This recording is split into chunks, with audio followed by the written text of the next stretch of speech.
साथ में हैं जो डॉक्टर आम्बेडकर रिसर्च सेंटर के डायरेक्टर है। भारत मुक्ति मोर्चा के महासचिव है और एक अच्छे विचारक चिंतक के रूप में उनकी ख्याति है। तो हम इस चर्चा को शुरुआत करते हैं। हमने कुछ ईडब्ल्यूएस के संदर्भ में जिनके पॉजिटिव सोच है ऐसे व्यक्ति को भी बुलाया था, लेकिन कोई नहीं आ पाया। तो बहरहाल हमारे जो दो गेस्ट हैं उनके साथ ही हम इस चर्चा को शुरुआत करते हैं। सबसे पहले पूरन मेश्राम सर, आपके पास आऊँगा मैं कि जिस तरह से सुप्रीम कोर्ट ने जजमेंट दिया है 5 बेंच की जज ने, उसमें कहा गया कि 3-2 ऐसा जजमेंट दिया है। लेकिन जो रविंद्र भट्ट जो जज थे उन्होंने भी कहा कि ईडब्ल्यूएस तो ठीक है लेकिन उसमें SC ST OBC को भी शामिल करना चाहिए। तो वैसे देखा जाए तो 4-1 से ये जजमेंट आया है। तो लेकिन जो जस्टिस ललित जो थे, जो सुप्रीम कोर्ट के चीफ जस्टिस करके रिटायर्ड हो गए आज, उन्होंने जब बेंच बनाई 5 जजों की, तो ऑलरेडी सुप्रीम कोर्ट में जो 2 SC जज अभी मौजूद है, एक OBC भी है, एक मुस्लिम जज भी है। तो उसके बावजूद भी उसमें वेरिएशन न करते हुए सारे जो 5 ब्राह्मण और एक बनिया, ऐसे एक बेंच बनी और इस बेंच ने ईडब्ल्यूएस कैटेगरी का जो रिजर्वेशन है उसको वैलिड करार दिया और ये कहा गया कि जो आरक्षण का लाभ है वो अभी इनको भी मिलना चाहिए और आरक्षण को आर्थिक आधार जो गवर्नमेंट ने कहा था उसे भी उन्होंने सम्मत कर दिया। जबकि सुप्रीम कोर्ट में जबकि संविधान में इस तरह की कोई व्यवस्था नहीं है कि आरक्षण का आधार आर्थिक होना चाहिए, वो सोशली डिस्क्रिमिनेशन के लिए आरक्षण का आधार है। तो किस तरह से आप इस जजमेंट का एनालिसिस करते हैं? क्या लगता है कि ये जो जजमेंट दिया गया है क्या वो केंद्र सरकार के प्रभाव में दिया गया है, या ये जजमेंट दिया गया है वो पूरी तरह से जो जिसे ईडब्ल्यूएस कोटा जिसे कहते हैं कि सवर्ण दरिद्र कोटा भी कहते हैं, सुदमा कोटा भी कहते हैं, तो क्या उनके पक्ष पे दिया गया? ये जो सर्वोच्च न्यायालय का जो निर्णय है, इस निर्णय का मैं एक अम्बेडकरी मूवमेंट का कार्यकर्ता होने के नाते सबसे पहले इस निर्णय का मैं निषेध करता हूं, क्योंकि ये जो निर्णय है ये असंवैधानिक है। ये मैं नहीं कह रहा हूं, इसकी बहस जो है ऑलरेडी पार्लियामेंट में हुई थी और बाद में जब मंडल कमीशन कांग्रेस सरकार के गवर्नमेंट में जब लागू किया था उस वक्त भी इसकी चर्चा सर्वोच्च न्यायालय में हुई थी। 2 बार इसके पहले इसकी चर्चा हुई। अच्छा। जब डॉक्टर बाबा साहब अम्बेडकर कायदा मिनिस्टर थे तो जब उन्होंने कॉन्स्टिट्यूशन में सोशल एज शब्द का इस्तेमाल किया था, उस वक्त पंडित नेहरू ने ऊपर सूचना किया था कि आप सामाजिक की जगह आर्थिक इस शब्द का इस्तेमाल कीजिए। अच्छा। तो डॉक्टर बाबा साहब अम्बेडकर ने उसका डिटेल में जस्टिफिकेशन दिया था कि ये शब्द नहीं चाहिए, यहाँ पर आपको सोशली सामाजिक ही शब्द ये इसका रखना आवश्यक है। और उसके बाद में वो बात पार्लियामेंट ने मान्य करते हुए उसके बाद में सोशल इकोनॉमिकल उसमें आया हुआ था। यानी काफ़ी बहस इस शब्द पे हुई थी और काफ़ी जस्टिफिकेशन डॉक्टर बाबा साहब अम्बेडकर जी ने वहाँ पर दिया था। दूसरा, जब मंडल कमीशन जब आया तो मंडल कमीशन आने के बाद में मंडल कमीशन की इसमें एक तो मंडल कमीशन का नोटिफिकेशन गवर्नमेंट ने 13 अगस्त 1990 को निकाला था। तो जैसा उन्होंने वो निकाला उसके बाद में आंदोलन शुरू हो गया पूरे देश में कि भाई ये तो इस तरह से जाति के आधार पे आप आरक्षण दे रहे हो या जाति के आधार पे आरक्षण नहीं देना चाहिए, हाँ। ये जो है आर्थिक आधार पे आरक्षण देना चाहिए। तो सरकार उस आंदोलन को झुक गई, कांग्रेस की सरकार थी। यस। तो उसके बाद उन्होंने फिर से एक रिवाइज नोटिफिकेशन निकाला। जो रिवाइज नोटिफिकेशन उन्होंने 25 सितंबर को निकाला था 91 को, यानी 1 साल के बाद। उसमें इस बात की प्रोविजन की थी कि 10% जो है तो ओबीसी को हम लोग आरक्षण दे रहे हैं, इसके अलावा हम लोग 10% रिजर्वेशन जो है हम इकोनॉमिकल बैकवर्ड जो है अच्छा। उसको हम लोग दे रहे हैं। ऐसा रिवाइज नोटिफिकेशन निकला है, ये कांग्रेस के गवर्नमेंट में निकला हुआ है। आज जो कांग्रेस जो समर्थन कर रही है उसका इतिहास है कि इन्होंने भी इस बात का समर्थन किया था, क्योंकि आंदोलन खड़ा हुआ तो नहीं भाई हम लोग कोई इकोनॉमिकल बैकवर्ड के खिलाफ में नहीं है। तो 25 नवंबर को उन लोगों ने नोटिफिकेशन निकाला। बाद में ये दोनों नोटिफिकेशन जो है वो बाद में कोर्ट के सामने आए और कोर्ट के सामने आने के बाद में उन्होंने वो जो मंडल कमीशन का जो रिजर्वेशन है उसको तो कोर्ट ने जस्टिफाई कर दिया, वो तो फुल बेंच ही था उसके अंदर। ठीक है। और उसके लेकिन उन्होंने ये जो इनका 25/9/91 का जो नोटिफिकेशन था उसको उन्होंने खारिज किया था। अच्छा। उन्होंने कहा था कॉन्स्टिट्यूशन में ऐसी कहीं प्रोविजन नहीं है या कॉन्स्टिट्यूशन इस बात को मान्यता नहीं देता इकोनॉमिक क्राइटेरिया के आधार पर किसी को रिजर्वेशन दिया जाए, तो उन्होंने उस नोटिफिकेशन को नन एंड वाइड किया था।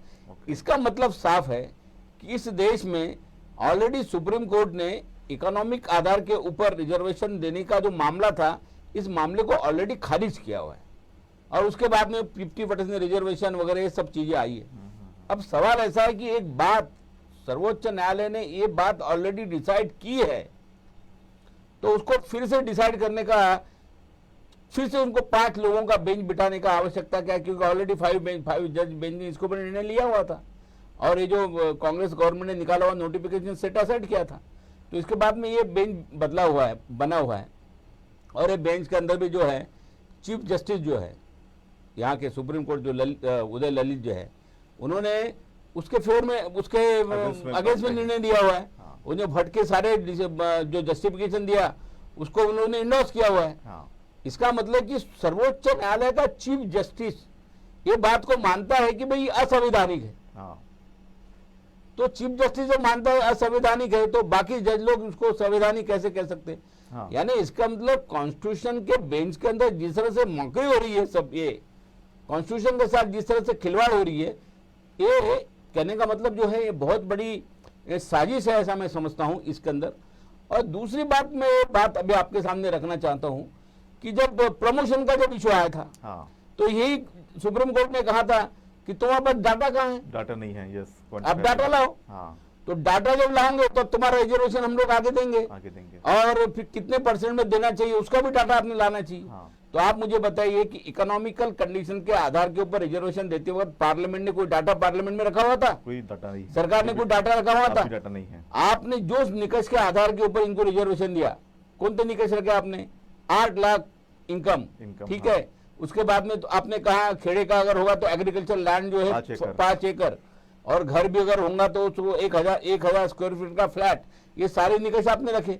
तो आपने इसका डाटा तो जमा करना था कि ऐसे कितने लोग हैं भारत देश के अंदर। ऐसा कोई डाटा नहीं है। तो ये डाटा हमारे पास है कि इस क्राइटेरिया में बैठने वाले भारत में इतने लोग हैं, और इसलिए इतना उनका परसेंटेज होने की वजह से हम लोग इनको इतना % हम लोग रिजर्वेशन दे रहे हैं।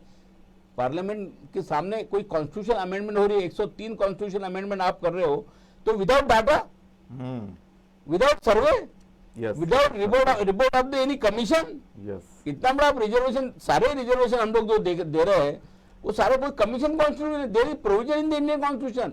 कोई भी रिजर्वेशन आपको देना है, चाहे इकोनॉमिकल आधार पे, तो कोई भी इससे आधार, उसका आयोग गठित होना चाहिए, ये कॉन्स्टिट्यूशन में प्रोविजन किए। तो आपने 10% के लिए कौन सा आयोग गठित किया? कौन सा रिपोर्ट आपने मंगाया? कोई रिपोर्ट नहीं था आपके पास में, कोई डाटा आपके पास में नहीं है, सिर्फ लोगों को खुश करने के लिए आपने मोहगम दे दिया। ठीक है, गवर्नमेंट ने मोहगम दे दिया, लेकिन सर्वोच्च न्यायालय ने उसका विश्लेषण करना चाहिए था कि भाई आपने जो दिया हुआ है तो आपके निकष, तो आपको ये निकष कर दिया आपने, ठीक है, लेकिन ये निकष कौन सा आधार कर दिया? 8 लाख का क्राइटेरिया रख दिया, ठीक है, तो 8 लाख एक जिसको इनकम है उसको वो इलिजिबल नहीं है, समझेंगे नहीं? यानी 8 लाख 8 लाख 10 रुपया जिसको इनकम है, यानी 10 रुपए इनकम बढ़ गई तो वो तुम्हारे इसमें एलिजिबल नहीं हो रहा है, समझेंगे नहीं? 5 एकड़ लैंड है तो आप उसको नॉट एलिजिबल कर रहे हो, और उसकी जिसके पास 5.5 एकड़ लैंड है वो उसको तुम सदन समझ रहे हो, बराबर। जिनके पास 1000 स्क्वायर फीट का फ्लैट है वो तुम्हारा गरीब है, और जिसके पास 1010 स्क्वायर फीट का फ्लैट है वो तुम्हारे सदन हो जाते हैं। कोई क्राइटेरिया है? बिल्कुल, ये कोई क्राइटेरिया नहीं है, कोई निकष नहीं है। सर ने बहुत ही सटीक बात कही है कि ये जो आरक्षण दिया गया है इसमें किसी तरह का क्वांटिफाइबल डाटा नहीं है, कोई कमीशन नहीं बना, और जबकि कांग्रेस ने भी कोशिश की थी नोटिफिकेशन के माध्यम से 10% आरक्षण देने की सवर्णों के लिए, इससे सुप्रीम कोर्ट ने ऑलरेडी नकार दिया था। इसके बावजूद खड़ग साहब के पास में आता हूँ कि ये जो जजमेंट आया है इस पर क्या प्रभाव लगता है आपको कि आप इतने सालों से आरएसएस के खिलाफ काम करते हैं, बीजेपी के खिलाफ काम करते हैं, क्या मोदी गवर्नमेंट का प्रभाव लगता है आपको? क्योंकि जिस तरह से सुप्रीम कोर्ट ने एकदम अब्रप्टली डिसीजन दिया है, ना कोई डाटा है, ना कोई कमीशन बना है, ना कोई डिमांड है, ऐसे सिचुएशन में इस आरक्षण को कॉन्स्टिट्यूशनली वैलिड डिसाइड रखना कैसे लगता है आपको? एक बात यह है कि EWS संविधान का एक पार्ट बनाया गया, वो संविधान के अनुरूप है या संविधान के खिलाफ है, ये भी एक डिबेट का मुद्दा था। तो कोर्ट कह रहा है कि मोदी गवर्नमेंट ने जो संविधान में अमेंडमेंट करके जोड़ा गया है वो वैलिड है। इसका मतलब है कि केंद्र सरकार ने जो अमेंडमेंट किया गया है इसको न्यायपालिका मान्यता दे रही है। मगर ये बात कोई छुपी हुई नहीं है कि ब्राह्मण लोगों को आरक्षण चाहिए। आज तक तो ब्राह्मण लोग चिल्ला रहे थे आरक्षण बैसाखी है, आरक्षण संविधान में ऐसा लिखा है वैसा लिखा है, तो इसके खिलाफ वो कोर्ट में भी गए। और जैसे मंडल आयोग को लागू करने के लिए ओबीसी लोगों ने कुर्बानियां दी, आंदोलन किया, वैसे ब्राह्मण सवर्णों को रिजर्वेशन मिले इसके लिए कोई ज्ञापन दिया गया, कोई आंदोलन किया गया या कोई कमीशन सरकार के द्वारा गठित किया गया, ऐसा तो कोई प्रावधान नहीं हुआ है। ये बीजेपी गवर्नमेंट के द्वारा एक प्लानिंग वे में कार्यक्रम चल रहा है। जैसे बिहार चुनाव के दरमियान मोहन भागवत ने रिजर्वेशन को लेकर एक विवादित बयान दिया था। बाद में पलटी खाकर उन्होंने अपने बयान से संवरने का प्रयास किया था, मगर भागवत का स्टेटमेंट ये था कि हम आरक्षण नीति को इस हद तक लेके जाएंगे कि आप वहां तक नहीं पहुंच पाओगे। तो ये उनकी नीति है कि संवैधानिक प्रक्रिया को खत्म करना। ये जो जजमेंट है ये संविधान के खिलाफ जजमेंट है। संविधान का मूल प्राण तत्व क्या है? संविधान का मूल प्राण तत्व है रिप्रेजेंटेटिव ऑफ डेमोक्रेसी। राइट। आप एससी एसटी ओबीसी को उनके लोक संख्या के अनुपात उनकी रिक्रूटमेंट नहीं कर रहे हो, और दूसरी तरफ आप सवर्ण के नाम पर आर्थिक आधार जोड़ रहे हो। संविधान में तो कोई लिखा हुआ नहीं है आर्थिक आधार रिजर्वेशन का मापदंड नहीं है। मापदंड क्या है? Those who socially backwards and those who educationally backward, ये है मापदंड। राइट। आर्थिक आधार संविधान में कहीं पर भी नहीं है। तो इस जजमेंट को हम इस नजर से देख रहे हैं, जो माननीय जज साहब कह रहे हैं कि कब तक रिजर्वेशन पॉलिसी रहेगी। यानी आर्थिक मामले तक आप आग्रह कर रहे हो, मगर युक्तिवाद किया जा सकता है, कोर्ट के जजमेंट की समीक्षा की जा सकती है। तो जज की तरह बात करने की बजाय वो भी तानाशाह की तरह बात कर रहे हैं, कब तक रहेगा आरक्षण नीति। और उल्टा जज महोदय ने कहा कि एससी एसटी के ऊपर भी आर्थिक निकष रहना चाहिए। तो एक ढंग से देखा जाए ये सवर्णों को देने का मामला नहीं है, बल्कि एससी एसटी ओबीसी को जो मिला हुआ संवैधानिक अधिकार है कानून बनाकर खत्म करने का मामला है। बिल्कुल। तो ये कानून बनाकर एससी एसटी का रिजर्वेशन खत्म करने का एक मामला है। मैं पुरमेश्वरम सर आपके पास में आऊँगा। एक जो जज है जस्टिस पारदीवाला, तो इनके खिलाफ में इन्होंने जो है जब हाईकोर्ट के जज थे तब उन्होंने एससी एसटी ओबीसी आरक्षण के खिलाफ में एक टिप्पणी की थी।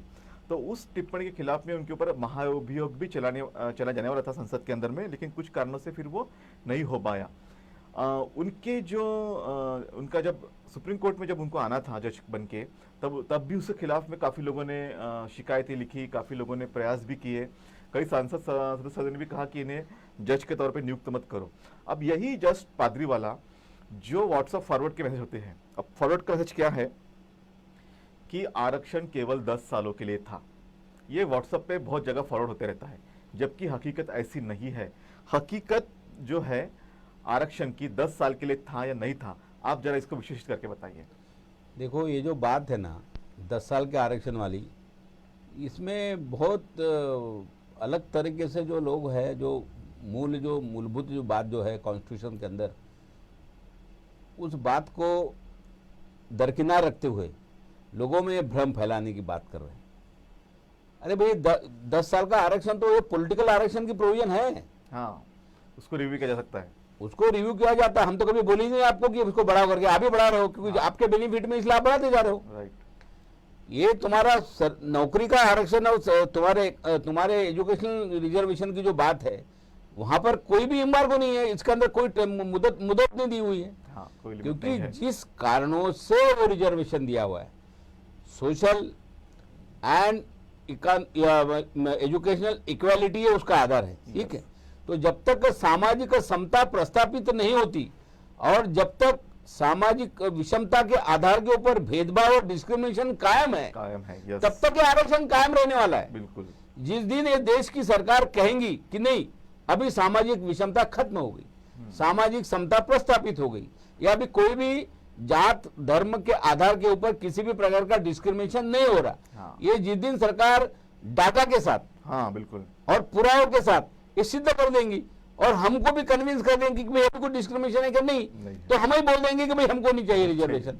तो ये रिजर्वेशन तब तक है जब तक तुम्हारा डिस्क्रिमिनेशन है, राइट, और जब तक तुम्हारी कास्ट के आधार के ऊपर का तुम्हारी इनइक्वालिटी है। तो उसको कोई टाइम की कोई मर्यादा नहीं है। तो ये बहुत गलत फैला रहा है कि भाई 10 साल तो खत्म हो गए, 60 साल हो गए, 70 साल हो गए। ये 70 साल का जो बकवास ये जो कर रहे हैं और वो जजमेंट के अंदर उसका उल्लेख किया, इनको कब तक देंगे? हाँ, अरे व्हाट इज मीनिंग ऑफ कब तक देंगे? अरे भाई आपने 1950 में हमको तुम्हारे इसमें एजुकेशनल रिजर्वेशन दिया आपने, ठीक है। उसके पहले तो कॉन्स्टिट्यूशन में कोई स्कूल पढ़ने का, कॉलेज में पढ़ने का हमको तो अधिकार ही नहीं था। कॉन्स्टिट्यूशनल राइट तो तुमने 50 को दिया, ठीक है। उसके बाद 50 को हमारे लड़के स्कूल में पढ़ने लग गए, 50 के बाद लोग स्कूल में जाने लगे, समझो। उसके पहले का परसेंटेज तो बाबा साहब भी खुद कहते हैं, 1942 में बाबा साहब ने जो गवर्नर जनरल को जो डिपुटेशन दिया था उसमें बाबा साहब कहते हैं कि संख्या आप देखिए 3 ग्रेजुएट है देश के अंदर, तो ये संख्या थी। तो 1950 में स्कूल में पढ़ने का अधिकार हमको मिला कानून से। तो उसके बाद में हमारे देश में जो इस देश में क्लास 1 ऑफिसर, क्लास 2 ऑफिसर बनने की जो शैक्षणिक पात्रता क्या थी? At least minimum graduate. तो 1950 में तुम लड़का एडमिशन लेगा तो ग्रेजुएट हो तो उसको 25 साल लग रहे हैं कि नहीं? तो 1975 में तो क्वालिफाइड हो गया। हाँ, क्वालिफाइड हो गया, नॉट फाउंड सुटेबल भी हुआ। हाँ, क्वालिफाइड हो गया 1975 में तुम्हारे क्लास 1 और क्लास 2 के पोस्ट के लिए। तो 1950 से लेकर 1975 का जो 25 साल का जो गैप है वो सिर्फ क्वालिफाइड होने के लिए गया, रिजर्वेशन मिला ही नहीं हो 25 साल। सही बात है। 75 के बाद लोग एलिजिबल हो गए उस पोस्ट पे काम करने के लिए, चाहे टीचिंग की पोस्ट हो, एडमिनिस्ट्रेशन की पोस्ट हो, सारी पोस्ट हो। और उसके बाद जो मूवमेंट खड़ी हुई ना, वो 1975 के बाद हम लोग देखते हैं कि दलित प्रांत की मूवमेंट हो, ये सारे मूवमेंट लोग पढ़े, लोग सारे पोस्ट के अंदर सामने आए। तो उसके बाद में आपने क्या देखा कि 75 के अंदर जब आ गया तो बोले यार पहले तो सारे सिलेक्शन, मैं भी वो सारी सिलेक्शन कमेटी के रिपोर्ट में इसमें काम किया हूँ, तो देखा हूँ मैं टीचिंग के सिलेक्शन पोस्ट में एज ए रजिस्ट्रार के रूप में जब बैठा था तो सारे सिलेक्शन कमेटी के लोग जो है सवर्ण समाज के आते थे। तो हम लोग देखते हैं कि कैंडिडेट तो पहले तो सारे सिलेक्शन कमेटी में 1 से 75 तक इसके ऊपर डिबेट भी हुई पार्लियामेंट के अंदर कि हम लोग सारे सिलेक्शन कमेटी के रिपोर्ट देखते हैं, यूपीएससी एमपीएससी के, उसमें लिखा जाता है कि कैंडिडेट्स आर नॉट अवेलेबल। अब 75 के बाद अभी कैंडिडेट्स आर अवेलेबल तो बोलते कैंडिडेट्स आर नॉट सुटेबल। और जब कैंडिडेट सुटेबल कैंडिडेट मिलने लगे तो candidate is not capable for particular post, yes, ऐसा लिखा जाता है। Candidate is not available, candidate is not suitable, candidate is not capable. हमने कहा अभी कैपेबल भी है, अभी एक ही शब्द है लिखने का सिलेक्शन कमेटी के रिपोर्ट में, candidate is available, candidate is suitable, candidate is capable, but he is untouchable. इतना ही लिखने का रह गया, बस इतना लिखो और उनको बात कर दो। ये जो पॉलिटिकल और सोशल जो अनटचेबिलिटी जो सत्ताधारियों के दिमाग में है, ये कारण है। और इसलिए जो आप कह रहे हैं कि 70 साल से हम कब तक देंगे, अरे आपने 75 तक रिजर्वेशन दिया ही नहीं क्योंकि लोग एलिजिबल नहीं थे। 75 में एलिजिबल हो गए तो उसके बाद सुप्रीम कोर्ट के सारे एडवर्स निर्णय आ गए। सिंगल आइसोलेटेड पोस्ट हम लोग उसको रिजर्वेशन नहीं देंगे। उसके बाद में उन लोगों ने रोस्टर प्रणाली जो है पोस्ट बेस्ड रोस्टर निकाल दिया, वैकेंसी बेस्ड रोस्टर को खत्म कर दिया, पोस्ट बेस्ड रोस्टर ला लिया, फिर स्पेशलाइज पोस्ट आरक्षित नहीं होंगी, ये सारा जजमेंट दे दिया। बाद में 50% के ऊपर जो रिजर्वेशन हम लोग नहीं देंगे, ये सारे जजमेंट दे दिया। तो हम लोग जब मैदान में पहलवान बन के खड़े हुए तो आपने सारे सुप्रीम कोर्ट के जजमेंट जो एडवर्स आने लगे, आपने सारे रिजर्वेशन को खत्म कर दिया। तो आप ये जो कह रहे हैं ना 75 साल, 75 साल आपने इंप्लीमेंट ही नहीं किया रिजर्वेशन पॉलिसी को। ये ईमानदारी से 75 साल अगर आपने इंप्लीमेंट किया होता तो हमको फिर से रिजर्वेशन मांगने की जरूरत नहीं थी। इसलिए आप एनालिसिस करो कि 75 साल में आपने जो रिजर्वेशन दिया वो ईमानदारी से दिया है क्या? और दिया होता तो आज जो हर पोजीशन के ऊपर सेंट्रल गवर्नमेंट और स्टेट गवर्नमेंट में जो बैकलॉग है, ये बैकलॉग क्लियर होता है क्या? वो सुप्रीम कोर्ट के जज महाशय को मैं पूछना चाहता हूं कि आपने डाटा मंगाना चाहा था सारे स्टेट और सारे सेंट्रल गवर्नमेंट से कि भाई इनका बैकलॉग कितना है, यस, और बैकलॉग देख के अगर तुझे लगा होता कि ये सारे पोस्ट का बैकलॉग पूरा 100% भरा हुआ है, अब इनको रिजर्वेशन देने की जरूरत नहीं है, देन तुमने ये स्टेटमेंट करना होता कि भाई अभी आप इनको कब तक दोगे। सारे पोस्ट के अंदर बड़ी मात्रा में बैकलॉग भरा हुआ है, अनुसूचित भरा हुआ है, और पिछले 25 साल से आप लोग रिजर्वेशन नहीं भर रहे, प्रमोशन में रिजर्वेशन दे रहे, उसको भी आप लोग सुप्रीम कोर्ट के अंदर उसको एनकेन पगारे आप लोग रहो। ऐसी स्थायी स्थिति होने के बाद रिजर्वेशन पॉलिसी को इम्प्लीमेंट नहीं किया जा रहा है। आप ईमानदारी से इम्प्लीमेंट पॉलिसी को रिजर्वेशन दो। इसलिए ये जो 75 साल आप कह रहे हैं कि ये लोग ले रहे, ये जो है ये बहुत बहुत बड़ा झूठ है, और ये झूठ को सुप्रीम कोर्ट ने सिक्का मोर्तब करना है, तो सबसे बड़ा महाझूठ है। इसी आधार के ऊपर सरकार ने इस जज के खिलाफ में महाभियोग चलानी चाहिए। बिल्कुल, ये सबसे बड़ा महाझूठ है और इसके खिलाफ में सरकार ने इन सुप्रीम कोर्ट के जजेस के खिलाफ में महाभियोग चलाना चाहिए, ऐसी बात पूरन मेश्राम साहब ने कही। ये जिस तरह से पूरन मेश्राम जी ने कहा कि रिजर्वेशन को इम्प्लीमेंट ही नहीं किया गया, और जब हम एलिजिबल हुए उसके बाद तरह तरह के अवरोध पैदा किए गए सुप्रीम कोर्ट के माध्यम से ही। आपको क्या लगता है, क्या मानसिकता है आज भी कि एक तो रिजर्वेशन आपको देना नहीं है, दूसरा इसमें इस तरह से आर्थिक आधार को लाकर इसे डिसमेंटल करना है, क्या सोचते हैं आप? मैं मेश्राम जी की बात को ही थोड़ा एक पुष्टि देता हूँ। जस्टिस JB पारदीवाला ने जो स्टेटमेंट दिया है वो बहुत बड़ा चौंकाने वाला जजमेंट है। इससे जस्टिस साहब की एलिजिबिलिटी पर सवाल खड़ा होता है। वो जज किस आधार पर है, क्योंकि जज कोई भगवान या खुदा नहीं है, इसलिए संविधान में महाभियोग का प्रावधान संविधान निर्माताओं ने किया हुआ है। मगर ऐसा माना जाता है कि सुप्रीम कोर्ट के जज जो है वो अनुभवी होते हैं, मगर जज साहब का ये स्टेटमेंट बड़ा चौंकाने वाला है। जज साहब कह रहे हैं डॉक्टर भीमराव अंबेडकर का संविधान के निर्माण के समय विचार था कि आरक्षण केवल 10 साल तक रहे, मगर ये आजादी के 75 साल बाद भी जारी है। हमें आरक्षण को निहित स्वार्थ नहीं बनने देना चाहिए। इस व्यवस्था को समाप्त करने पर भी विचार किया जाना चाहिए।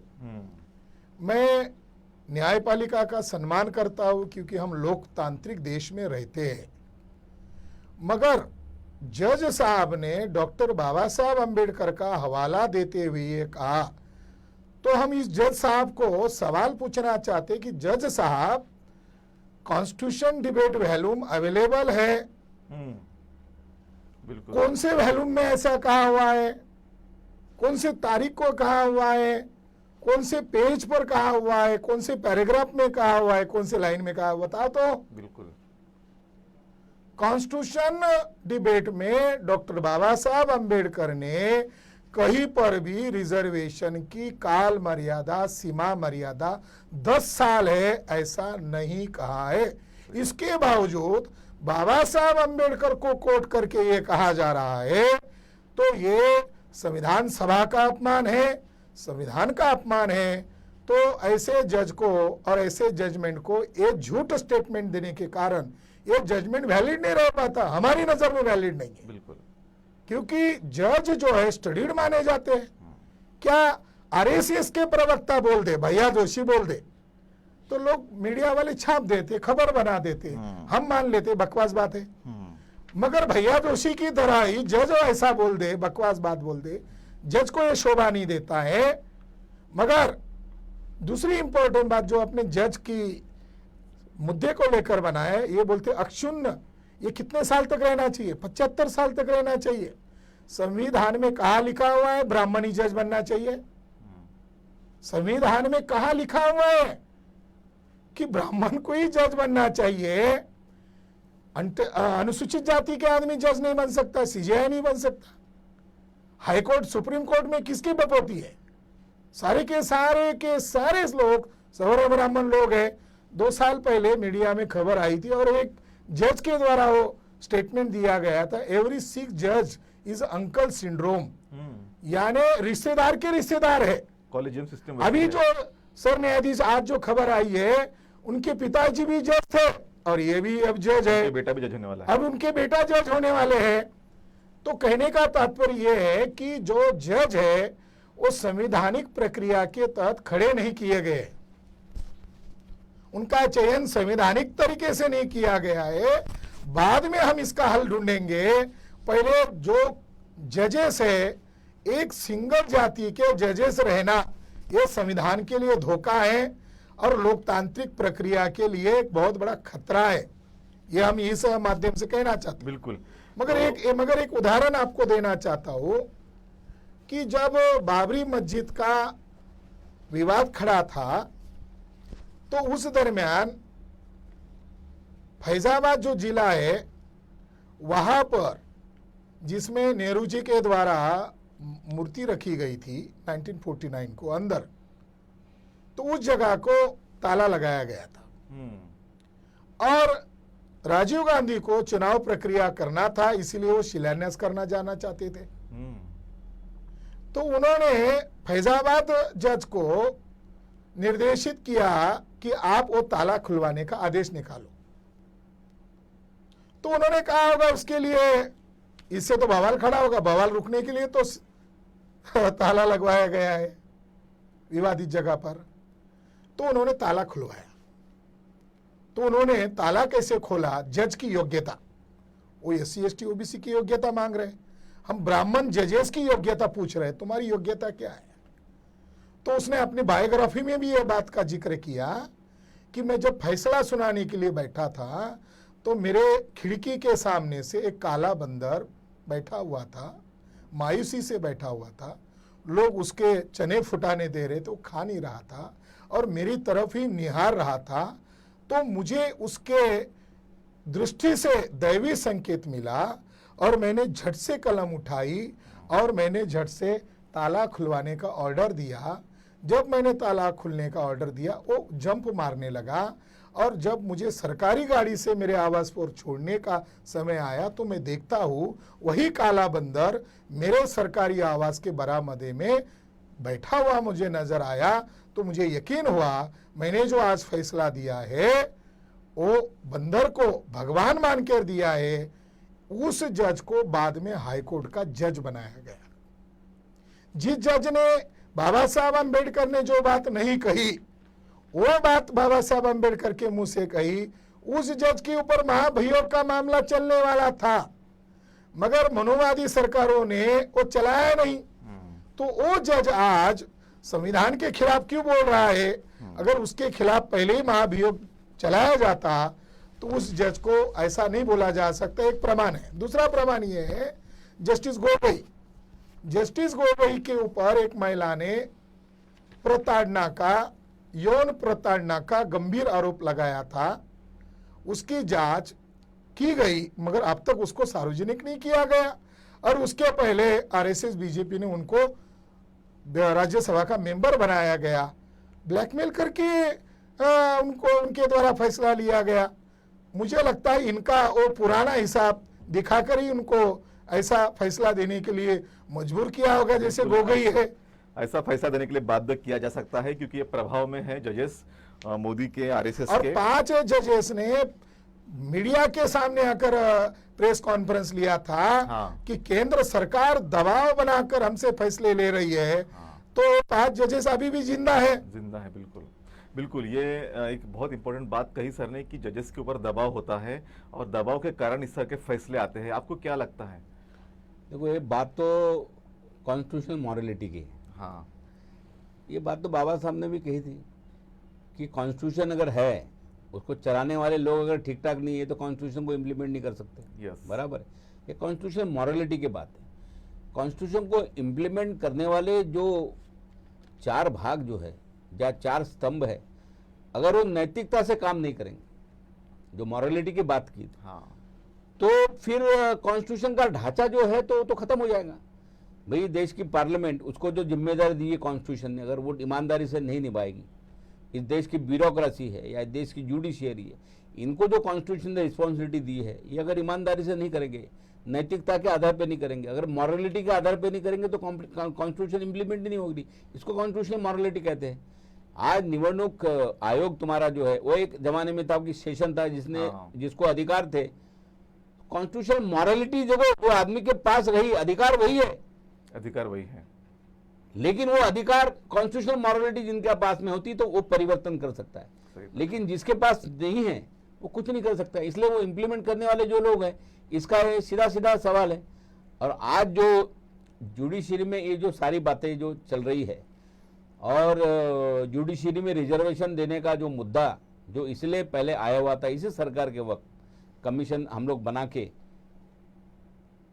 ये सारे अपॉइंटमेंट हम लोग करेंगे, हाँ। उसका विरोध किया गया। हाँ, विरोध और किया। सुप्रीम कोर्ट ने कहा कि ये गलत है, कॉलेजियम को अधिकार होना चाहिए, आप उसमें इंटरफेयर नहीं कर सकते। हाँ। खुद ही के लिए खुद ही का जजमेंट यहाँ पर हुआ है।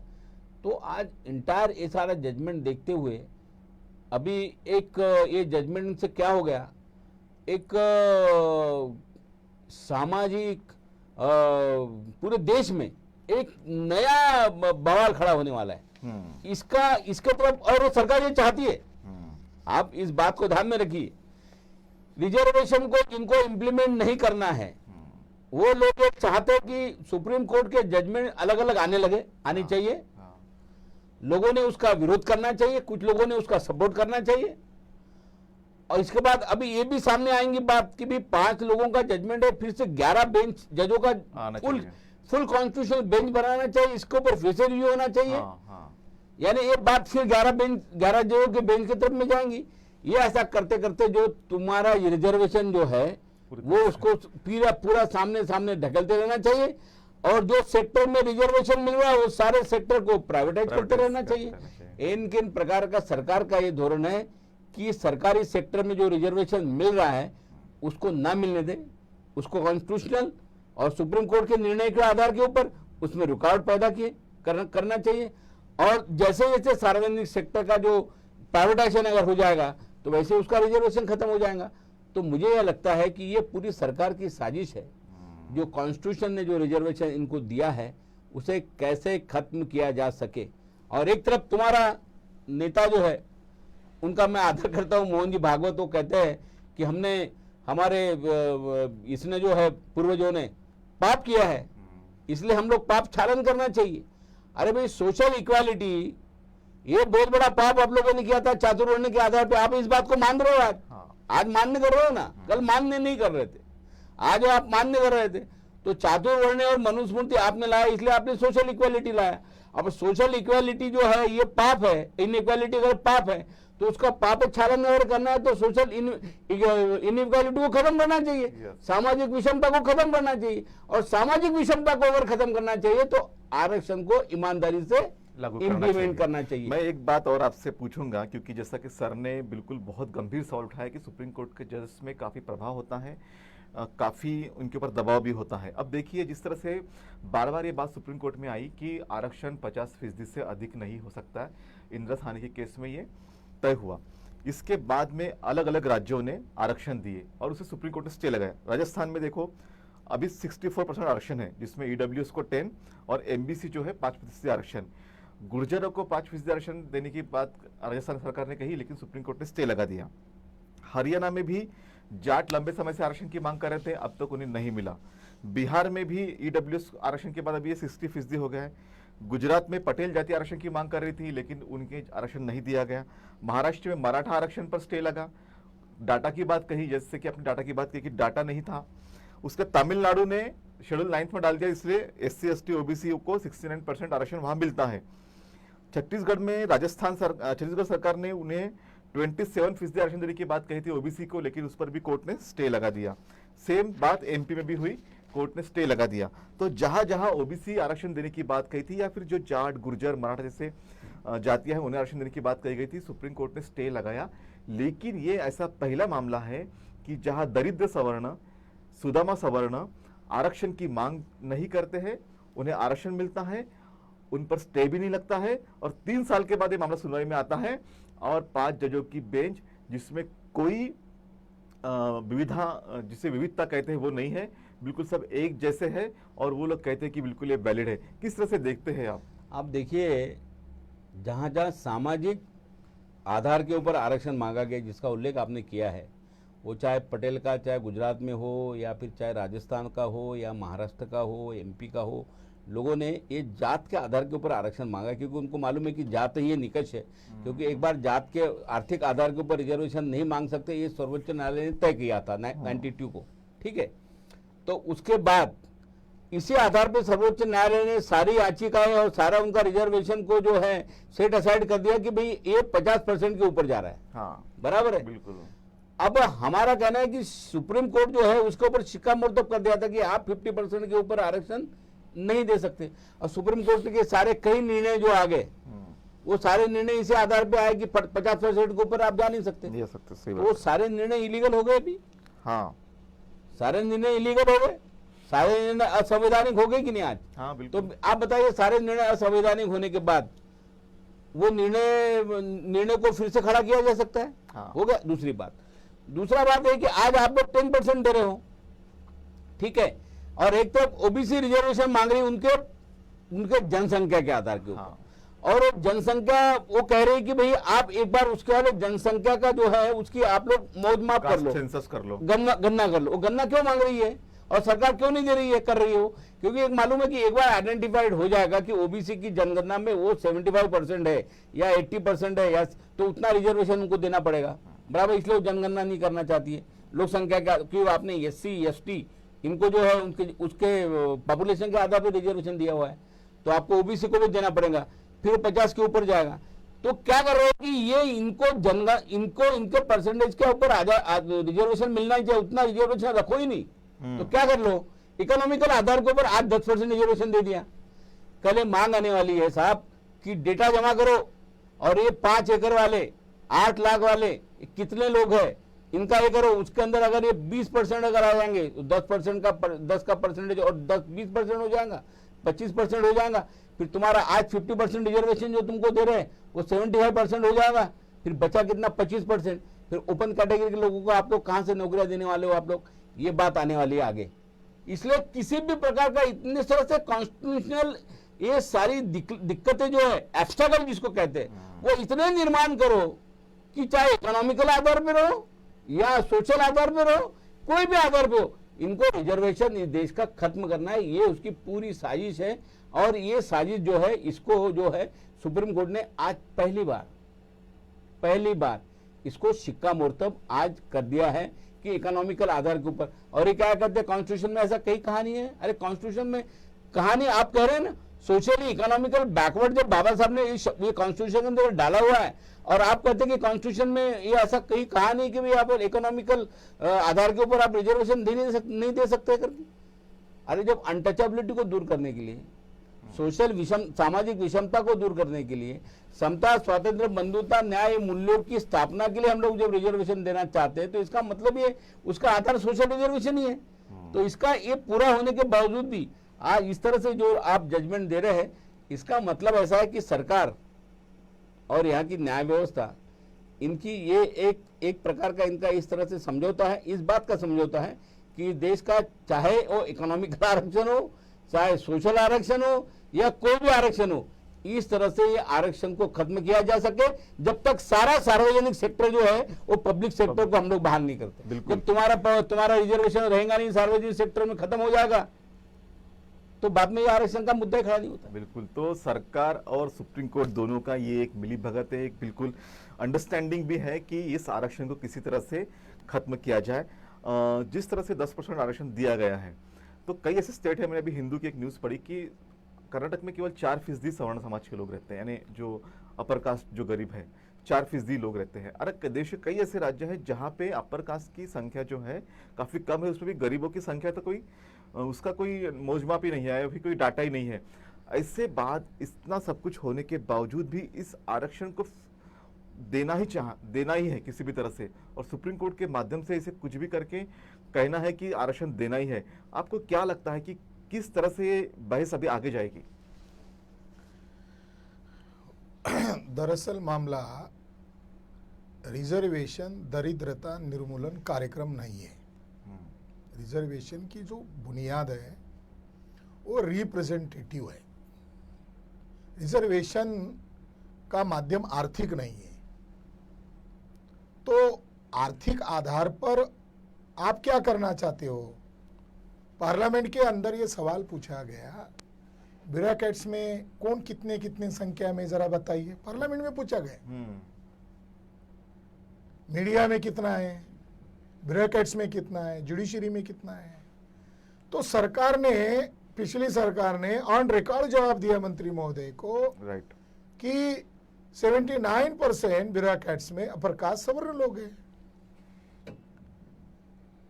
ब्यूरोक्रेट्स में आप हो, 95% आप जुडिशरी के अंदर हो, और हमारे SC ST OBC को खाना खाते समय जैसे आचार लगता है वैसा एक किसी को रख देते हो शो करने के लिए, उसका वहां कोई अहमियत नहीं होता। तो जुडिशरी के लोगों का इस्तेमाल हिंदू राष्ट्र का निर्माण करने के लिए RSS BJP के लोग कर रहे हैं।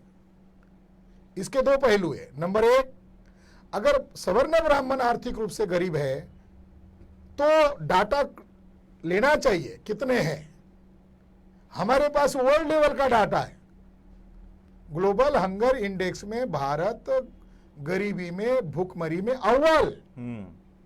और सेन गुप्ता कमेटी जो गवर्नमेंट की कमेटी है, उनका कहना है 83 करोड़ लोगों का डेली का इनकम 20 रुपए से लेकर 11 रुपए और 6 रुपए के अंदर है। तो हमारे लोग हैं SC ST OBC माइनॉरिटी के लोग। तो ये शासन प्रशासन में हावी है। उसके दो पहलू है। मुझे बात याद आती है डॉक्टर बाबा साहब अम्बेडकर की। 22 दिसंबर 1952 में पूना डिस्ट्रिक्ट कोर्ट की लाइब्रेरी का उद्घाटन करने के लिए बाबा साहब अम्बेडकर को इनवाइट किया गया था। उनको विषय दिया गया था क्योंकि 26 जनवरी 1950 को संविधान इंप्लीमेंटेशन हुआ है और बाबा साहब अम्बेडकर ने कॉन्स्टिट्यूशन बनाने में अहम भूमिका अदा की। वो लॉ मिनिस्टर भी रह चुके थे। बाबा साहब अम्बेडकर को सब्जेक्ट दिया गया संविधान का भविष्य क्या होगा। तो बाबा साहब अम्बेडकर ने जो भविष्यवाणी बताई थी वो भविष्यवाणी सही होते हुए दिखाई दे रही है। बाबा साहब अम्बेडकर ने पहली शर्त गिनी कि हमने पॉलिटिकल डेमोक्रेसी को ही स्वीकार नहीं किया है, हमने संविधान सभा में ये एश्योर किया है पॉलिटिकल डेमोक्रेसी तब तक स्थापित नहीं होगी जब तक सोशल डेमोक्रेसी स्थापित नहीं होगी। मगर बाबा साहब अम्बेडकर ने उस वक्तव्य में ये कहा, अगर सोशल डेमोक्रेसी स्थापित नहीं करोगे और शो करोगे कि हम लार्जेस्ट डेमोक्रेसी के लोग हैं, तो भविष्य क्या होगा डेमोक्रेसी का। बाबा साहब ने कहा, भविष्य मैं अभी नहीं बता सकता, वो इतना विकराल हो सकता है कि जिसकी आप कल्पना नहीं कर सकते हो। आर्थिक खाई को आप पूरा नहीं करोगे, सामाजिक खाई को पूरा नहीं करोगे, तो देश का लोकतंत्र खत्म भी हो सकता है और उसका विकराल जो स्वरूप होगा, मैं कल्पना के बाहर की बात कर रहा हूं, वो स्थिति आ गई। एक पहलू ये है। दूसरा पहलू है रिजर्वेशन का है। रिजर्वेशन है कहा? तो सरकार ये इस जजमेंट के माध्यम से कह रही है रिजर्वेशन है कहा। तो रिजर्वेशन के लिए तुम नहीं आ सकते हो, मगर सवर्ण आर्थिक आधार पर हम उसको जारी रखेंगे और डेमोक्रेसी को केवल एक नाटक की तरह चलाया जाएगा और ब्राह्मणों का हवी करने का कार्यक्रम हो जाएगा। देश की सारी लोकतांत्रिक संस्थाओं को, गवर्नमेंट अंडरटेकिंग सेक्टर को बेच दिया गया है और भोपी की तरह प्रधानमंत्री को पोपट की तरह आगे किया जा रहा है और सारी सरकारी उद्योग कंपनियों को बेच दिया गया है, रेल को बेच दिया है, सारी सिस्टम को बेच दिया गया है। तो इस माध्यम से जो जज कह रहे थे कब तक जारी रखेंगे, तो इशारे में कह रहे हैं सरकार ने जो जारी रखा है वो सही है और संविधान ने जो जारी रखा था उसको आप खत्म कर देना चाहते हैं, ये इसका मतलब है। बिल्कुल, ये इसका मतलब है।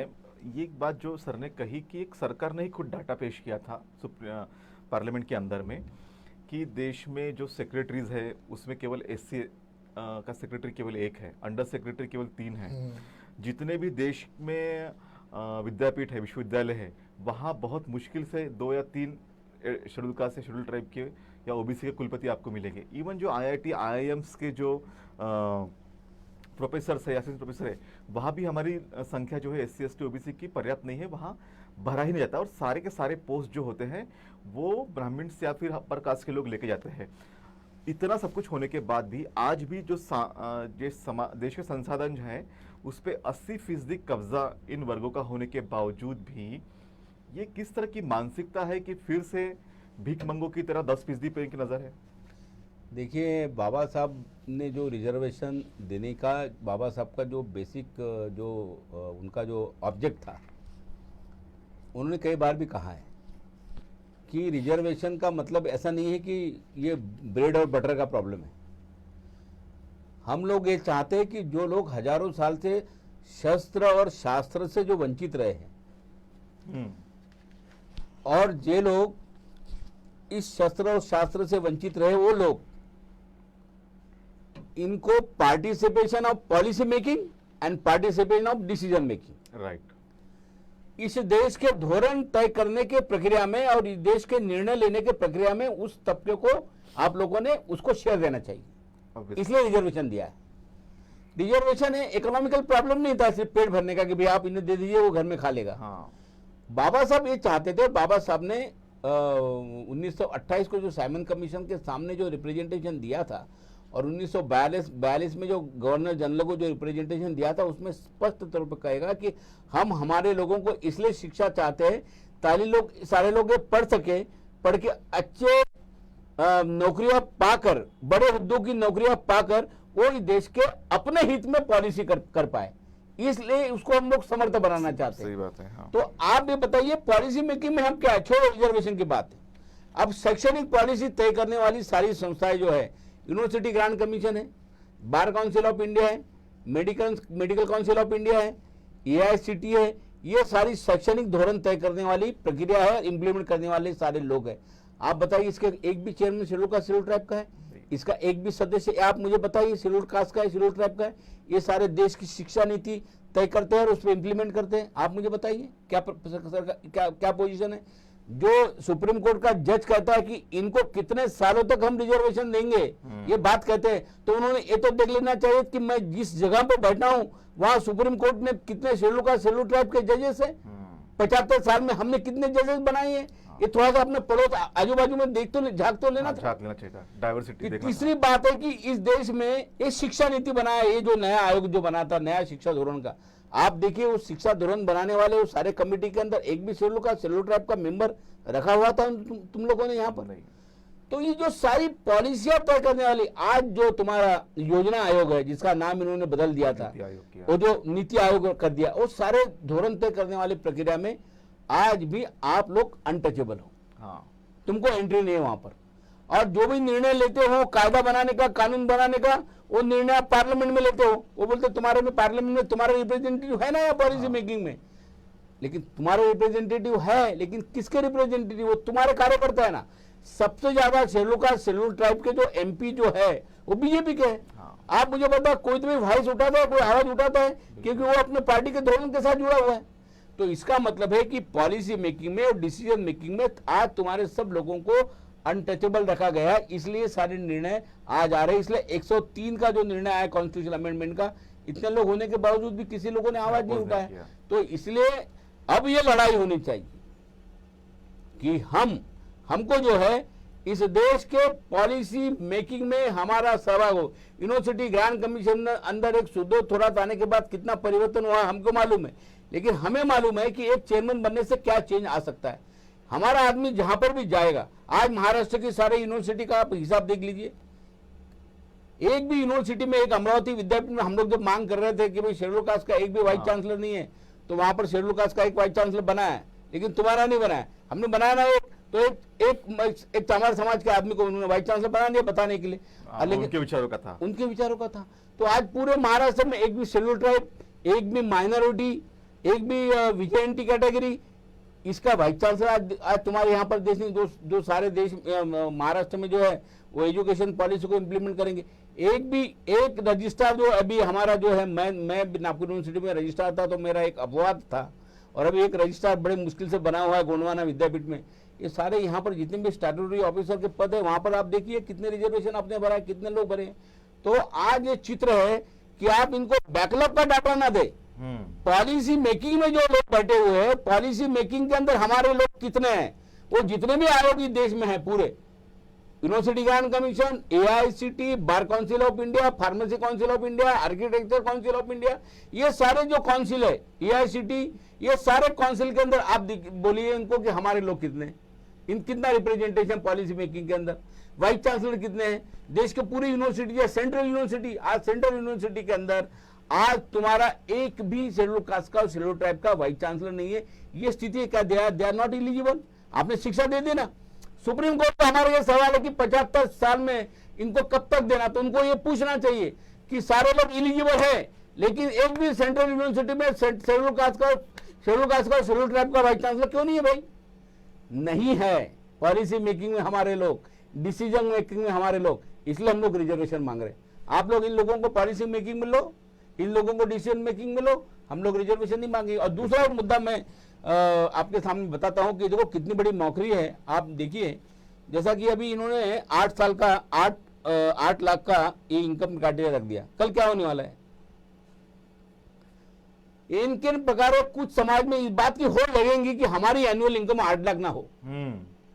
आप समझेंगे नहीं, जिनकी 8.5 लाख हो रही है या जिनकी 9 लाख हो रही है वो बोलेगा ठीक है 2-4 महीने में एब्सेंट रहता हूं हाँ विदाउट पे हो जाए, ताकि मेरी इनकम सर्टिफिकेट ये बता दिए कि भाई इसको 8 लाख है, हो गया।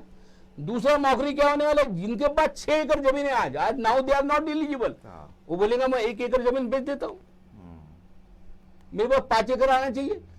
कल जो घर बनाने वाले, फ्लैट बनाने वाले लोग है ना, तो कोई भी 1500 स्क्वायर फुट का फ्लैट नहीं लेगा, बोलेगा मेरे को 1000 स्क्वायर फुट का फ्लैट चाहिए। और जिनके पास है 1200 स्क्वायर फुट का फ्लैट वो बेचेगा और कल 1000 स्क्वायर फुट का फ्लैट लेगा। ये इतनी कितनी बड़ी नौकरी होने वाली है आज आने वाले फ्यूचर में, इस बात का कभी अंदाज लगाया गया सुप्रीम कोर्ट ने, ये क्या हो सकता है इसके अंदर? तो इस तरह से आप गरीब तबकों को देना नहीं चाहते, जो नौकरी करने में एक्सपर्ट रहने वाले हैं सदन वर्ग के लोग, उन लोग जो गरीब है बेचारे वो गरीब ही रहेंगे। उसके अंदर ये जो कागज डॉक्यूमेंट्री एविडेंस जो लोगों के सामने बताएंगे झूठे, उसके आधार पे उनको सर्टिफिकेट मिलेगा और लोगों को रिजर्वेशन देंगे। इस आधार पे इंप्लीमेंटेशन कभी हो नहीं सकता, इसलिए कास्ट यही उन्होंने आधार दिया था इसको, और इसको बाद में शिक्कामोर्तब भी किया था सुप्रीम कोर्ट ने कि कास्ट है तो कास्ट सर्टिफिकेट के आधार पे नहीं, वो कास्ट वैलिड भी हो। यस, कास्ट वैलिड भी हो, इसलिए कास्ट वैलिडिटी आपने ला लिया, कास्ट वैलिडिटी भी है कि नहीं? इसलिए कि भाई कास्ट के आधार पर देंगे, लेकिन कल नकली कास्ट वाले रिजर्वेशन नहीं आपने काफी लोग हैं। और आप मुझे बताइए इकोनॉमिकल आधार के ऊपर आप सर्टिफिकेट दोगे, फिर उसकी भी वैलिडिटी चेक करोगे आप। तो ये जो सारी नौकरी जो हो रही है ना, तो मेरा सीधा ये जो कहना है, ये सारा जो है इनको रिजर्वेशन देना नहीं है और ये नए नए मुद्दे लाके लोगों को आपस में लड़ाने का है। उसके बाद में ये सवर्णों के गरीबों के अंदर भी लड़ाई करवाएंगे इसके अंदर, ये होने वाला है कि जो झूठे डॉक्यूमेंट्स के आधार के ऊपर लगे हैं, कल पता चल जाएगा डॉक्यूमेंट्री एविडेंस जो है उनका वाला 7/12 का उतारा, वो उनका 5 एकड़ का है, लेकिन उसकी लैंड और कहीं दूसरे खेड़े में वो शो ही नहीं किया उसने 5 लाख का 7/12 बता दिया, जिसके आधार पर सर्टिफिकेट ले लिया। जी बिल्कुल, ये सब होने वाला है और ये सब होने के बाद हमको दिख रहा है कि ये इम्प्लीमेंट नहीं हो सकता आगे। बिल्कुल ये इम्प्लीमेंट नहीं हो सकता आगे, लेकिन जिस तरह से मैं आपके पास में आऊंगा खराज साहब कि जिस तरह से शेर और बैलों के लिए अब समान न्याय हो गया है, तो इसका क्या असर होगा? क्योंकि जिस तरह से सुप्रीम कोर्ट ने भी इसको अपहेल्ड किया और केंद्र सरकार तो बिल्कुल प्रिजुडिस माइंड थी, सुप्रीम कोर्ट के लोग भी प्रिजुडिस माइंड है और इनके दिल में SC ST OBC के अगेंस्ट में काफ़ी नफरत भरी हुई है। तो आने वाले दिनों में इसका असर क्या होने वाला है? क्योंकि आप एक्टिविस्ट है, आप आंदोलन करते रहते हैं, आप लोगों की आवाज़ भी उठाते हैं। अब सभी लोगों को सड़क पर उतरने का उन लोगों ने उकसाया है। OBC को 52% है, 27.5% में लागू कर दिया, नौकरी में रखा, शिक्षा में नहीं रखा, क्रीमिलियर लगा दिया, सोशलिस्ट ब्राह्मण मधुली में की बात को मान्य किया गया। मगर उस समय आर्थिक निकष OBC के ऊपर लगाया गया था क्रीमिलियर, तब पार्लियामेंट के अंदर SC ST के ऊपर भी लागू कर दिया था। SC ST पार्टी नहीं था, तब पार्लियामेंट के अंदर ये विवाद खड़ा हुआ और कोर्ट ने जो उनके ऊपर डाला था उसको रिजेक्ट करके SC ST के ऊपर से वो आर्थिक निकष हटाया गया था। अब सुप्रीम कोर्ट OBC के ऊपर लागू है, अब SC ST के ऊपर लागू करो, ऐसी बात कर रहा है। तो इसका भविष्य ये है कि अब जो आंदोलन कलेक्टर ऑफिस पर चलते थे, अब आंदोलन SC ST OBC के जो MP MLA इनके आवाज पर लोग करेंगे, क्योंकि supreme court is not a supreme, parliament is a supreme. तो सुप्रीम कोर्ट ने भले ही फैसला दिया हो, उसको कानून नहीं माना जा सकता, तो ये मामला पार्लियामेंट के अंदर उठाया जाएगा या उठाया जाना चाहिए। मगर बीजेपी के गुलाम बनकर, कांग्रेस पार्टी के गुलाम बनकर, सवर्ण ब्राह्मणों के पार्टी के गुलाम बनकर उनके कानून के पक्ष में आप समर्थन देते हो, जैसे उन्होंने दिया उनके पक्ष में, होड़ लगी, मायावती ने कहा मेरे कहने पर लागू हुआ, रामविलास पासवान ने कहा मेरे कहने पर लागू हुआ, यानी क्रेडिट लेना चाहते थे। तो वो कल भविष्य ये हो सकता है, ये होगा। दूसरा, ये सब बीजेपी के लोग कर क्यों रहे? ईवीएम के द्वारा ये खेल खेल रहे हैं। ईवीएम में गड़बड़ी करके आप सत्ता में आ रहे हो और आप ओवर कॉन्फिडेंस करके अलग अलग राज्यों की सरकारें पलटकर आप कब्जा कर रहे हो। तो भविष्य ये होगा कि लोगों को सड़क पर उतरना होगा या ईवीएम को हटाने के लिए लोगों को जन आंदोलन बिल्कुल करना होगा। ये जन आंदोलन करना होगा। हम चर्चा के अंतिम दौर में हैं। जिस तरह से रिएक्शंस आई इस संदर्भ में, कांग्रेस ने इसका स्वागत किया, बीजेपी ने स्वागत किया। केवल एक ही पॉलिटिकल पार्टी के नेता जो मुझे लगे डीएमके के स्टैलिन, उन्होंने इस निर्णय का अपोज किया। उन्होंने कहा कि इस पर हम गंभीर विचार करेंगे, मंथन करेंगे, क्योंकि हमारा जो सामाजिक संघर्ष था इसके लिए सबसे बड़ा एक सेटबैक है। और उसके बाद आज एक जो स्टेटमेंट मुझे दिखा, जो सिद्धरामैया जो सीएम थे, वो कांग्रेस के भले, लेकिन उन्होंने कहा कि constitution states that reservation should be provided in the grounds of social and educational backwardness. There is no mention of economic backwardness for reservation. Former CM and LOP Siddaramaiah. तो केवल एक व्यक्ति वहां पे चुनाव होने के बाद भी सिद्धरामैया जी ने ये बात उठाई है, जबकि जो SC/ST के नेता चाहे मायावती हो, उन्होंने भी स्वागत किया इस निर्णय का। हालांकि अब क्योंकि कोई रिएक्शन नहीं आई है, लेकिन इससे पहले भी उन्होंने स्वागत किया। तो अब जिस तरह से ये सर ने कहा कि अब आंदोलन करना होगा और जो SC/ST OBC के जो सांसद या विधायक हैं, उनके घर में जाके आंदोलन करना होगा और ये पार्लियामेंट से इसको बदलना होगा। आपको क्या लगता है कि आंदोलन की दिशा किस तरह से होनी चाहिए? देखो भाई, एक बार सर्वोच्च न्यायालय निर्णय देने के बाद में, ठीक है, उस निर्णय को निरस्त करने के लिए कॉन्स्टिट्यूशनल अमेंडमेंट की जाती है। अच्छा, ये मसला ऐसा नहीं है। ये मसला ऐसा है कि यहाँ ऑलरेडी अमेंडमेंट गवर्नमेंट ने कर लिया है। राइट, आप समझेंगे नहीं बात को। हाँ। तो अभी पार्लियामेंट के खिलाफ का आंदोलन का सवाल नहीं होता। पहले पार्लियामेंट ने 103 की जो घटना दुरुस्ती करके इकोनॉमिकल जो बैकवर्ड है उसको रिजर्वेशन दिया हुआ है, उसी वक्त ही बड़ा आंदोलन होना चाहिए था। लेकिन उन्हीं के लोगों को उन्होंने कोर्ट में भिजवा दिया। हाँ।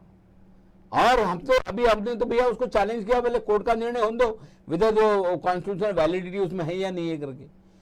वो अभी क्या कर दिया, पहले तो गवर्नमेंट ने उसको कॉन्स्टिट्यूशनल अमेंडमेंट कर दिया और अभी सुप्रीम कोर्ट ने उसको शिक्कामोर्तब कर दिया। अभी फिर से आप कॉन्स्टिट्यूशन पार्लियामेंट के सामने जाओगे, बोलेंगे तो हमने कॉन्स्टिट्यूशन अमेंडमेंट कर दिया। तो सुप्रीम कोर्ट के खिलाफ सुप्रीम कोर्ट बोलेंगी हमने क्या किया, हमने पार्लियामेंट ने जो कॉन्स्टिट्यूशनल अमेंडमेंट किया था उसको हमने शिक्कामोर्तब किया, हमने थोड़ा इनको रिजर्वेशन दिया। हमारे सामने इतना ही इशू था कि whether that amendment is valid और नॉट, कॉन्स्टिट्यूशनल वैलिड और नॉट, ये हमने बोला कि इसकी भी वैलिडिटी है करके। अभी इसमें ये इशू आने वाला है कि जो 11 बेंच का जो कॉन्स्टिट्यूशनल बेंच है उसके सामने जा सकता है, उसमें रिव्यू के लिए बात फिर से वो आ सकती है। तो इनके प्रकार जो और सुनो, ये बात फिर से पार्लियामेंट के सामने अगर जाएंगी तो प्रमुख पक्ष पार्लियामेंट में है कौन? बीजेपी है और कांग्रेस है। तो भाई बीजेपी ने तो कर दिया और कांग्रेस ने समर्थन कर दिया। अब पार्लियामेंट में आप जाओगे किसके बदौलत? और आपके नेताओं ने भी समर्थन किया, सभी लोगों ने समर्थन कर दिया उस बात का। तो आज पार्लियामेंट के मेंबर को पकड़ के आप करोगे क्या उसके अंदर? तो आज ऐसे इसमें उन लोगों ने उसको शिक्कामोर्तब कर दिया, इकोनॉमिकल रिजर्वेशन को उन लोगों ने इकोनॉमिकल आधार के ऊपर, कि आज तुम्हारे सारे दरवाजे बंद कर दिया, सिर्फ एक ही दरवाजा उन्होंने ओपन रखा हुआ है, वो है तुम्हारे पास 11 जजों के कॉन्स्टिट्यूशनल बेंच का। उसके बाद भी वो कोई फैसला तुम्हारे फेवर में लगेगा या नहीं लगेगा उसका कोई अंदाज नहीं है। सरकार को वो सारा लटकते हुए रखना हुआ मामला है। उसके बाद अभी मराठा वाले ही कह रहे हैं कि भैया अभी तो ठीक है, इन्होंने कह दिया 50% के ऊपर तो अभी हम लोग जा सकते हैं, अभी हम लोग मांगेंगे, वो भी मांगेंगे।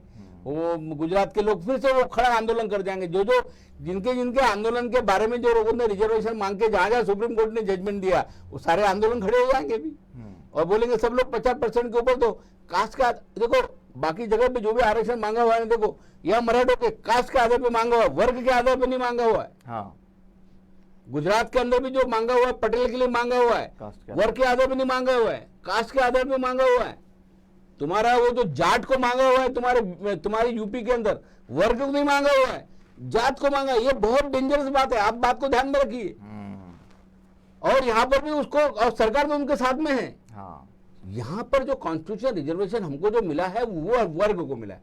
शेड्यूल कास्ट के अंदर आने वाला सारे वर्ग, शेड्यूल कास्ट के अंदर आने वाले सारे वर्ग, ओबीसी के अंदर आने वाले सारे वर्ग, एक जाति को रिजर्वेशन नहीं मिला हुआ। लेकिन आज ये सब जातिवार रिजर्वेशन की जो बात आएंगी, कल मराठा मांगेंगे, कल तुम्हारे पटेल मांगेंगे, कल तुम्हारे जाट मांगेंगे, और अलग अलग वर्ग है पूरे देश के अंदर। तो ये सारी जो चीजें जातवार रिजर्वेशन की, कॉन्स्टिट्यूशन सुप्रीम कोर्ट जो है वो कुछ नहीं कहेंगे। और सरकार, इनके आंदोलन हुए तो सरकार सीधा कहती थी नहीं नहीं नहीं, सुप्रीम कोर्ट ने कहा 50 के ऊपर नहीं जा सकते, इसलिए हम तुमको आरक्षण, सरकार कल कुछ नहीं कह पाएंगी। 50 के ऊपर के आरक्षण का एम्बार्गो जो है वो, और आज उनको कल ये सारे आरक्षण फिर से खड़े हो जाएंगे। जो नाग, जो सांप जो जमीन में दबे हुए थे वो सारे फिर से खड़े हो जाएंगे। फिर और इस तरह से देश में जो है रिजर्वेशन के नाम के ऊपर बवाल खड़ा होने का सरकार चाहती है कि इस तरह से इस देश में बवाल खड़ा हो जाए रिजर्वेशन इसके ऊपर, कि सारे लोगों ने SC ST के रिजर्वेशन के खिलाफ में आंदोलन करना है। आप समझे कि नहीं बात को? ये सारे लोग जब मांगेंगे ठीक है हमको नहीं दे रहे ना आप लोग, तो जिनको दे रहे हैं उनका बंद करो, और ये सारा रिजर्वेशन कैसे भी हो बंद हो जाए। कल ये भी मैटर आने वाला है कोर्ट के सामने। जो क्रिमिनल आने की बात इन्होंने जो कही वो बात सही है, कि जो क्रिमिनल जो SC ST को लागू करने की जो बात ये लोग जो कह रहे हैं वो आने वाले, जो एक बार इकोनॉमिकल क्राइटेरिया को शिक्कामोर्तब सुप्रीम कोर्ट ने कर दिया।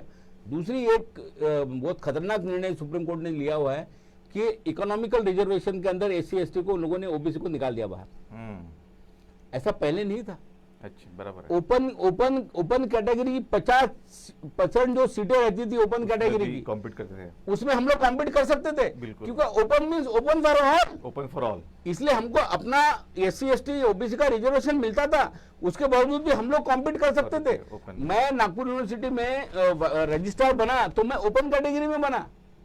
कल अगर ये कहेंगे कि अभी ओपन कैटेगरी में आप नहीं अप्लाई कर सकते कि तुम्हारा रिजर्वेशन हमने दिया हुआ है, आप समझे कि नहीं बात को? आज इकोनॉमिकल आधार के ऊपर इन्होंने जो रिजर्वेशन दिया हुआ है, इन्होंने कर दिया कि नहीं अभी रिजर्वेशन SC ST OBC के गरीब लोगों के लिए नहीं है, ये नॉन SC ST OBC का जो गरीब है उनके लिए दे रहे। ये जो दरी पहली बार जो लाई है, जिसका विरोध पर्टिकुलरली ये तुम्हारे ललित ने अपने जजमेंट में लिखा हुआ है कि ये जो चीज है ये गलत है। वहां कोई भी एम्प्लॉयमेंट के अंदर इस तरह से जब आप लोग उसके अंदर इकोनॉमिकल के आधार के ऊपर आप रिजर्वेशन दे रहे हो, तो आप उसमें कास्ट कैटेगरी को आप लोग माइनस नहीं कर सकते। ये पूरा सीधा वायलेशन कॉन्स्टिट्यूशन का, इक्वालिटी के प्रिंसिपल का वायलेशन है। कल आप लोग ये भी बोलने वाले कि जो भी बची हुई ओपन की जगह जो है वो अनरिजर्व है, अनरिजर्व है। ये आने वाला है, क्योंकि सुप्रीम कोर्ट ने कह दिया इकोनॉमिकल आधार के ऊपर जो लोगों का जो है उसमें हम लोग रिजर्व कैटेगरी के लोगों को हम लोग आरक्षण नहीं देंगे। अब इसके बाद में एक वक्त ये भी आने वाला है कि बची हुई जो भी ओपन कैटेगरी की सीटें हैं वहां पर जो लोगों को हम लोग कास्ट के आधार पर रिजर्वेशन दे रहे हैं उन्हें हम लोग रिजर्वेशन नहीं देंगे, और उसको भी सुप्रीम कोर्ट शायद आगे पीछे शिक्कामोर्तब करेगा। तो मुझे ऐसा लगता है कि बहुत सारों से जो मांग उठ रही है कि भाई तुम सारे लोग काय को रिजर्वेशन मांग रहे हैं, उन्हीं को 3.5% रिजर्वेशन दे दो और 97% जगह जो है ओपन कर दो सबके लिए, सब कैटेगरी के लिए। बस यही उसके सामने भी पर्याय बचा हुआ है। बिल्कुल, जिस तरह से कहा है सर ने, एक ऑप्शन अंतिम दिया है। अंतिमतः मैं आपके पास में आता हूँ कि सिर्फ जो सवर्ण लोग हैं उन्हें आरक्षण दे दो, बाकी आरक्षण को खत्म कर दो, और बाकी हम सब लोग SC ST OBC माइनॉरिटी के उसमें कॉम्पीट करेंगे। क्या इस तरह का कोई रणनीति बन सकती है? या जिस तरह से आपने कहा कि हम लोग आंदोलन करेंगे, तो किस तरह के आंदोलन होगा? इसके लिए देशव्यापी आंदोलन हम ऑर्गेनाइजेशन लेवल पर छेड़ने वाले हैं, और 29 नवंबर को OBC की कास्ट सेंसस को लेकर हम भारत बंद करने वाले हैं। तो इस राष्ट्रीय इशू के साथ ये जो जजमेंट दिया है, ये इसके खिलाफ भी हम भारत बंद में मुद्दा जोड़ने वाले हैं। ये हमारी प्राथमिकता का मुद्दा है, क्योंकि ये मुद्दा खाली SC ST का नहीं है, ये मुद्दा कॉन्स्टिट्यूशन का मुद्दा है, और जुडिशरी कॉन्स्टिट्यूशन को धड़ल्ले से नकार रही है। इकोनॉमिकल आधार नहीं है कॉन्स्टिट्यूशन में। जैसे सर ने कहा कि मराठाओं को उकसा सकते, पटेलों को उकसा सकते, जाटों को उकसा सकते, ये कॉन्स्टिट्यूशनल मसला है। उनको क्या करना चाहिए? ये तीनों को एक क्लास बनाकर देना चाहिए। क्योंकि डेमोक्रेसी में रिप्रेजेंटेशन देने का मामला है। यहाँ के कुर्मियों को, विदर्भ के कुर्मियों को तुम रिजर्वेशन दे रहे हो और पश्चिम महाराष्ट्र के मराठाओं को कुर्मी न होने के कारण दे रहे हो। तुम तो शादियों कर लेते हैं आपस में, मगर तुम उनको कुर्मी नहीं मान रहे हो। तो ये पॉलिटिकल साजिश है। मगर इसमें एससी एसटी ओबीसी को ये मैसेज है, आप बहुसंख्य हो, हम अल्पसंख्य है, हमने सिस्टम पर कब्जा कर लिया, आप क्या करोगे? क्या हम वोट देने के लिए पैदा हुए हैं? हम शासक बनने के लिए पैदा हुए हैं? ये बात एससी एसटी ओबीसी को मानना होगा। हमें इस बात से हताश और निराश होने की जरूरत नहीं है। ब्राह्मणों की आबादी 3.5% है। डेमोक्रेसी में ब्राह्मणों की आबादी 3.5% है। और बाबा साहब ने फेडरेशन का सम्मेलन जब उत्तर प्रदेश में लिया था तो वहां पर बिन बुलाए मेहमान थे गोविंद वल्लभ पंत। तब उनके मुंह पर कहा था कि कल एससी और बीसी कॉमन मुद्दे बनाकर अगर साझा मंच बना ले तो गोविंद वल्लभ पंत जैसा ब्राह्मण हमारे लोगों की जूते की फीती खोलने में गर्व महसूस करेगा। तो हम लोग डेमोक्रेसी को बचाने के लिए एससी एसटी ओबीसी बहुसंख्य है, ब्राह्मण 3.5% है। 3.5% ब्राह्मण गांव का सरपंच सदस्य नहीं चुन सकता, तो देश की व्यवस्था पर हावी कैसा है? इस बारे में एससी एसटी ओबीसी और तमाम बहुजनों के अलग अलग संगठन तंजीमों को सोचना होगा, चिंतन करना होगा। और इस देश में एक रास्ता है, और वो रास्ता है राष्ट्रव्यापी जन आंदोलन खड़ा करके इस देश की व्यवस्था को बचाना होगा। बिल्कुल।